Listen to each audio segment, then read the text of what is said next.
룻기 3장 14절부터 4장 6절까지 말씀 제가 봉독해 드리도록 하겠습니다. 룻이 새벽까지 그의 발치에 누웠다가 사람이 서로 알아보기 어려울 때에 일어났으니 보아스가 말하기를 여인이 타작 마당에 들어온 것을 사람이 알지 못하여야 할 것이라 하였습니다. 보아스가 이르되 내 겉옷을 가져다가 그것을 펴서 잡으라 하매 그것을 펴서 잡으니 보리를 6번 되어 룻에게 지워주고 성읍으로 들어가니라. 룻이 시어머니에게 가니 그가 이르되 내 딸아 어떻게 되었느냐 하니 룻이 그 사람이 자기에게 행한 것을 다 알리고 이르되 그가 내게 이 보리를 6번 되어주며 이르기를 빈손으로 내 시어머니에게 가지 말라 하더이다 하니라. 이에 시어머니가 이르되 내 딸아 이 사건이 어떻게 될지 알기까지 앉아 있으라. 그 사람이 오늘 이 일을 성취하기 전에는 쉬지 아니하리라 하니라. 보아스가 성문으로 올라가서 거기 앉아 있더니 마침 보아스가 말하던 기업 물을 자가 지나가는지라. 보아스가 그에게 이르되 아무개여 이리로 와서 앉으라 하니 그가 와서 앉으매 보아스가 그 성읍 장로 10명을 청하여 이르되 당신들은 여기 앉으라 하니 그들이 앉으매 보아스가 그 기업 물을 자에게 이르되 모압 지방에서 돌아온 나오미가 우리 형제 엘리멜렉의 소유지를 팔려 함으로 내가 여기 앉은 이들과 내 백성의 장로들 앞에서 그것을 사라고 내게 말하여 알게 하려 하였노라. 만일 내가 물으려면 물으려니와 만일 내가 물으지 아니하려거든 내게 고하여 알게 하라. 내 다음은 나요 그 외에는 물을 자가 없느니라 하니 그가 이르되 내가 물으리라 하는지라. 보아스가 이르되 내가 나오미의 손에서 그 밭을 사는 날에 곧 죽은 자의 아내 모압 여인 룻에게서 사서 그 죽은 자의 기업을 그의 이름으로 세워야 할지니라 하니 그 기업 물을 자가 이르되 나는 내 기업에 손해가 있을까 하여 나를 위하여 물으지 못하노니 내가 물을 것을 내가 물으라. 나는 물으지 못하겠노라 하는지라. 아멘. 네, 저희는 계속해서 룻기의 말씀을 살펴보고 있습니다. 우리는 성경 인물을 대할 때마다 잊지 말아야 할 것은 그 성경 인물 넘어서 일하시는 하나님의 일하심입니다. 그 성경 인물이 어떠한 생각을 갖고 있고 어떠한 행동을 하고 있으며 어떠한 사건을 일으키는지를 잘 목도하는 것은 중요합니다. 그리고 그 속에서 우리가 교훈을 가져다가 우리도 이러한 성경 인물처럼 이렇게 하나님 앞에서 행하리라 라는 접근 또한 굉장히 중요하겠습니다. 그러나 잊지 말아야 할 것은 그러한 행동 너머에 그리고 그러한 한 인생 너머에 하나님께서 어떻게 일하시는가입니다. 오늘 룻기를 살펴본다 하더라도 우리는 먼저 나오미를 주목을 했단 말입니다. 나오미의 한 인생, 그의 처량한 인생, 이름은 위로라는 이름이나 자기를 마라라고 불러달라는 처량한 한 인생에 대해서 주목하게 된단 말이죠. 그리고 나서 우리의 시야는 보아스로 옮겨갑니다. 나오미란 사람과 보아스란 사람의 여러 가지 행동들을 우리는 주목하게 된단 말입니다. 그런데 이 성경은 나오미서가 아니죠. 그렇다고 보아스서도 아닙니다. 보아스의 훌륭한 행동들을 우리가 볼 수 있단 말이죠. 나오미의 인내, 그의 지혜도 엿볼 수 있습니다. 보아스의 어진 행동, 그의 긍휼도 엿볼 수 있습니다. 오늘 본문에서도 보다시피 보아스는 굉장히 자기 절제력을 가지고 옳은 판단을 하면서 합법적인 절차를 잘 꾸리는 사람입니다. 자기가 누워있는 그 침소에 한 여인이 온단 말이죠. 그 여인을 보고 처음에 당황하지만 자기가 어떻게 그 여인에게 합법적인 절차로 이 여인도 받아주며 자기 스스로도 하나님 앞에 서며 좀 더 나은 길이 어떤 것인가를 모색하는 굉장히 어질고 긍휼로운 그런 여러 가지 모습을 보게 된단 말이죠. 하지만 보아스서도 아니고 나오미서도 아닙니다. 이것은 룻기란 말입니다. 룻의 한 여인을 우리가 어떻게 바라봐야 하며 그 여인 너머에 하나님께서 어떻게 일하시는가를 바라보는 것이 이 성경의 가장 중점입니다. 그러므로 우리의 한 시야는 한 이방 여인이 하나님의 백성으로 어떻게 옮겨질 수 있는가, 그리고 한 이방인의 삶을 통하여서 원래 선택된 백성 가운데 어떠한 사건이 발생되며 그러한 사건을 통해서 하나님께서는 어떻게 한 민족을 그리고 메시아의 한 계보를 잇게 되는가에 대한 초점이 있습니다. 이것은 굉장히 놀랍죠.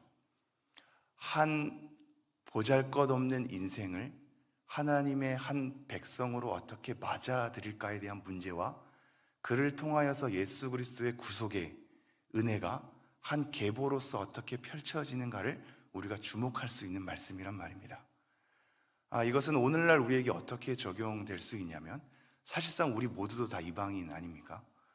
우리의 한 인생을 하나님께서 어떻게 바라볼 수 있는가, 그리고 하나님은 어떻게 맞이하고 계시며 그러한 한 인생을 통해서 어떤 사건을 일으킬 수 있는가, 그리고 그 사건은 우리가 보기에는 단촐한 인생의 한 사건일 뿐일진데 하나님은 그것을 어떻게 한 민족에게 영향을 가져다 주며 한 계보를 있게 하시고 예수 그리스도와 연결되게 하시는가에 대한 문제로 확장된단 말입니다. 우리의 인생은 굉장히 초라한 것만 같습니다. 나오미의 인생이 초라하게 시작되는 것인 것처럼, 한 이방 여인의 보잘것없는 인생인 것처럼 우리는 그렇게 오늘도 보잘것없는 것처럼 살아갈 수 있겠습니다.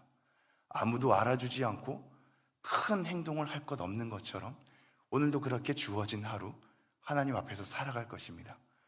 그러나 하나님은 우리의 단촐한 인생을 간단하게 끝나는 것으로 단절시키지 않는 것 같습니다. 삶을 연결시키고 관계 가운데 하나님은 하나님의 손길을 미치시며 돌보시고 이끌어서 하나님의 손으로 만든단 말입니다. 우리의 찬양의 근거와 이유는 여기 있습니다. 보잘것없는 우리의 인생을 갖다 쓰시며 하나님의 열심으로 우리를 초청하시고 하나님의 은혜로운 길로 우리가 예측할 수 없는 상황으로 만드시며 우리의 모든 관계 가운데 하나님의 선을 일구는 것에 우리의 소망이 있고 위로가 있고 기대함이 있습니다. 오늘도 우리는 많은 사람들을 만날 테죠. 늘 만났던 사람과 식사하고 교제할 수도 있고 새로운 만남 가운데 오늘 하루가 껴있을 수도 있습니다. 그러나 기대할 것은 한 룻의 인생을 들어 사용하신 하나님께서 우리의 보잘것없는 인생이라 할지라도 들어 사용해 주시기를, 그리고 그러한 가운데 구속의 은혜를 베풀어 주시기를, 그리고 우리 관계 가운데 하나님의 은혜와 긍휼이 넘치기를 기대하는 하루가 되기를 간절히 소망합니다. 좀 더 말씀을 볼까요? 14절 말씀. 룻이 새벽까지 그의 발치에 누웠다가 사람이 서로 알아보기 어려울 때에 일어났으니 보아스가 말하기를 여인이 타작마당에 들어온 것을 사람이 알지 못하여야 할 것이라 하였음이라. 보아스의 지침대로 이 룻이 아침에, 지금 13절 끝에 보면 아침이라고 번역되어 있고요, 14절 초반에 보면 새벽이라고 번역되어 있죠. 사실상 같은 단어입니다. 남들이 일어나기 전에 동틀 무렵에 얼른 피할 것에 대해서 얘기하고 있죠. 당연히 여러 가지 오해와 사람들의 잘못된 눈총을 피하게 하기 위한 배려였습니다. 15절. 보아스가 이르되 내 겉옷을 가져다가 그것을 펴서 잡으라 하매 그것을 펴서 잡으니 보리를 6번 되어 룻에게 지워주고 성읍으로 들어가니라. 보아스의 굉장히 어질고 인애로운 성품을 엿볼 수 있습니다. 빈손으로 가게 하지 않고 나옴이라는 시어머니의 삶도 챙기는 보아스의 긍휼을 보게 되죠. 16절. 룻이 시어머니에게 가니 그가 이르되 내 딸아 어떻게 되었느냐 하니 룻이 그 사람이 자기에게 행한 것을 다 알리고 이르되 그가 내게 이 보리를 6번 되어주며 이르기를 빈손으로 내 시어머니에게 가지 말라 하더이다 하니라. 근데 이 한 사건으로 나오미는 사인으로 받게 됩니다. 그래서 뭐라고 얘기하냐면요, 18절. 이에 시어머니가 이르되 내 딸아 이 사건이 어떻게 될지 알기까지 앉아 있으라. 그 사람이 오늘 이 일을 성취하기 전에는 쉬지 아니하리라 하니라. 앉아서 기다려 보는 것을 보게 되죠. 이것은 그냥 가만히 있으라 라는 것보다는 더 넘어섭니다. 우리는 수동적인 자세를 취하면 그것은 곧 아무것도 하지 않는 것이다 라고 생각할 때가 있는데, 하나님의 일하심을 기대하는 것은 그러하지 않습니다. 우리가 어떤 것을 하지 않는다 할지라도 하나님께서는 일하고 계심을 우리는 신뢰하기에 하나님께서 어떻게 펼치는지를 주목하는 자세에 있습니다. 그러나 여러분, 이것이 쉽지 않습니다. 우리는 이 땅 가운데 하나님의 일하심은 눈에 띄게 보이지 않고, 우리가 접촉하는 것은 우리가 행할 때 얻어지는 결과, 즉 우리가 원인을 제공했을 때 결과가 얻어지는 걸 자꾸 경험하다 보니 우리가 무엇을 해야 이러한 결과가 이루어질 것이고, 무엇을 하지 않으면 아무런 것도 결과가 일어나지 않을 것이다라는 패턴 가운데 갇히게 됩니다. 그러나 오늘 우리는 무엇을 볼 수 있냐면, 자기가 할 것을 한 뒤 하나님께서 어떻게 일하실지를 주목해 본단 말입니다. 보잘것없는 이 사건 속에서 하나님께서 어떠한 선을 일구어 내시는지를 기대함으로 주목하게 되고, 그러기에 기도하게 되는 겁니다. 우리가 이 지점을 놓칠 때가 있습니다. 하나님께서 어떻게 일하시는지를 한번 보자, 이거를 견디기 힘들어하고 이해하기 힘들어해서 뭔가를 열심으로 하면서 자기 만족을 취하거나 아예 내팽개치면서 하나님에 대해서 아무런 생각도 하지 않는 삶으로 걸을 때가 많단 말입니다. 오늘 하루 살아갈 때 하나님, 우리가 만나는 이 가족들, 내가 만나는 이 지인들, 그리고 오늘 하루 일과 속에서 하나님께서 어떻게 일하실지요를 기대하는 눈빛이 있어야 하겠습니다. 4장 1절입니다. 보아스가 성문으로 올라가서 거기 앉아있더니 마침 보아스가 말하던 기업 물을 자가 지나가는지라. 이 룻기에서는 마침이란 단어가 자주 나오거든요. 근데 이 마침이란 단어는 보라라는 단어거든요. 보라. 우연히 뭔가가 어떠한 기회를 얻었다라는 단어라기보다 보라라는 주목이 있습니다. 즉 하나님의 일하심을 주목하여서 볼 때 하나님께서 보라라고 우리의 시선을 옮기는 거죠. 보라, 보아스가 말하던 기업 물을 자가 지나가는지라. 보아스가 그에게 이르되 아무개어 이리로 와서 앉으라 하니 그가 와서 앉으매. 굉장히 재미있는 표현이 등장합니다. 보아스보다 기업 물을 자가 더 우선권이 주어지는 사람이 있음에도 불구하고 그의 이름은 어떻게 명시되어 있죠? 이름을 거론하지 않는 아무개입니다. 아무개. 어떻게 보면 이 사건의 주인공으로 등장할 수 있는 인물임에도 불구하고, 기업 물을 자로서 등장할 수 있는 주요 사건의 인물로 등장할 수 있는 위치임에도 불구하고 그 일을 담당하지 않으니 그 사람의 이름은 적혀 있지 않는 아무개가 됩니다. 그러나 그것보다 한 단계 아래에 위치해 있는 보아스는 이 사건의 중심인 것처럼 흘러가죠. 그 인생을 들어 사용한단 말입니다. 우리가 아무개가 될 수도 있겠죠. 그러나 하나님의 일을 주목하고 하나님의 말씀에 따라 오늘 하루를 일궈낸다면 그 사건 가운데 하나님의 선함이 또한 있을 거란 말입니다. 아무개로서 오늘 하루가 흘러갈지, 하나님의 말씀 앞에서 하나님의 일하심을 주목하는 자가 될지는 다시 한번 우리에게 또 놓여있는 삶이겠습니다. 2절, 보아스가 그 성읍 장로 10명을 청하여 이르되 당신들은 여기 앉으라 하니 그들이 앉으매, 보아스가 그 기업 물을 자에게 이르되 모압 지방에서 돌아온 나오미가 우리 형제 엘리멜렉의 소유지를 팔려 함으로. 장로 10명을 취하여서 법적인 절차를 진행하지요. 근데 이 법적인 절차를 앉으매라는 단어를 사용합니다. 아까 나오미가 뭐라고 얘기했죠? 이 사건이 어떻게 될지 알기까지 앉아있으라. 성경은 언어 윤리를 많이 쓴단 말이죠.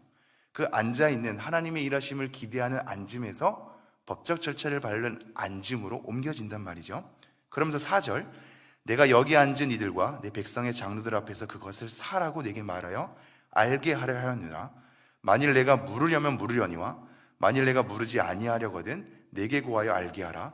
내 다음은 나요 그 외에는 물을 자가 내게 없느니라 하니 그가 이르되 내가 물으리라 하는지라. 여기서 기업 물을 자, 이 물으다라는 단어, 이 단어가 고엘 제도가 탄생하게 되는 단어인데요, 이 단어는 구속이라는 의미가 있습니다. 물으다라는 단어가 되돌려주다라는 단어인데요, 어떠한 값을 지불하여서 그 사람의 원래의 지위를 회복하는 이 구속의 의미가 있단 말입니다. 그러므로 이 룻에 대한 한 여인을 통해서 이방 여인이었던 자가 하나님의 백성으로 구속함을 입는 것, 그리고 이스라엘 지파 속에서 나옴이라는 한 사람이, 가문이 다시 한번 하나님 앞에 그 모든 기업을 되찾게 되는, 그래서 그 기업이 이어지는 것에 대한 구속의 의미도 다 내포되어 있죠.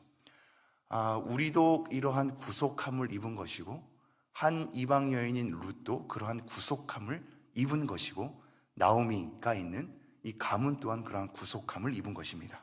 5절 보아스가 이르되 내가 나오미의 손에서 그 밭을 사는 날에 곧 죽은 자의 아내 모압 여인 룻에게서 사서 그 죽은 자의 기업을 그의 이름으로 세워야 할지니라 하니 그 기업 물을 자가 이르되 나는 내 기업에 손해가 있을까 하여 나를 위하여 물으지 못하노니 내가 물을 것을 내가 물으라 나는 물으지 못하겠노라 하는지라. 처음에 물으겠다고 하고 나서 취소한 이유는 나에게 손해가 있을까 하여입니다. 왜냐하면 이 고엘 제도는 그 가문을 회복시키는, 내가 값을 지불해서 그 가문의 기업을 다시 한번 되찾게 하는 데 있습니다. 즉 내가 손해를 입는 데 있단 말입니다. 그 가문을 세워주고 기업을 되찾게 하는, 그래서 그 인생이 다시 한번 하나님 앞에 하나님의 백성으로 잘 존속되게 하는 나의 손해를 더하여서 그가 살아나는 것에 핵심이 있단 말입니다. 그것을 몰랐던 이 아무개는 자기의 계산에 맞지 않아서 이것을 포기하게 되는 인생으로 전락하게 됩니다. 정리하겠습니다. 오늘도 이 인물들이 여전히 한 사건을 일으키게 되는데 우리는 여기서 하나님의 일하심을 계속 목도해야 됩니다. 보아스의 선택과 나오미의 지혜와 룻의 순종, 이 수많은 인물들의 여러 사건 속에서 하나님께서 잠잠히 일하시는 것을 보게 되죠. 그러나 여러분 잘 보십시오. 하나님께서 적극적으로 이 사건에 개입하는 바는 없습니다. 이 룻기서에는 하나님께서 뭔가의 사건을 본인 스스로 적극적으로 일으키지 않는단 말입니다.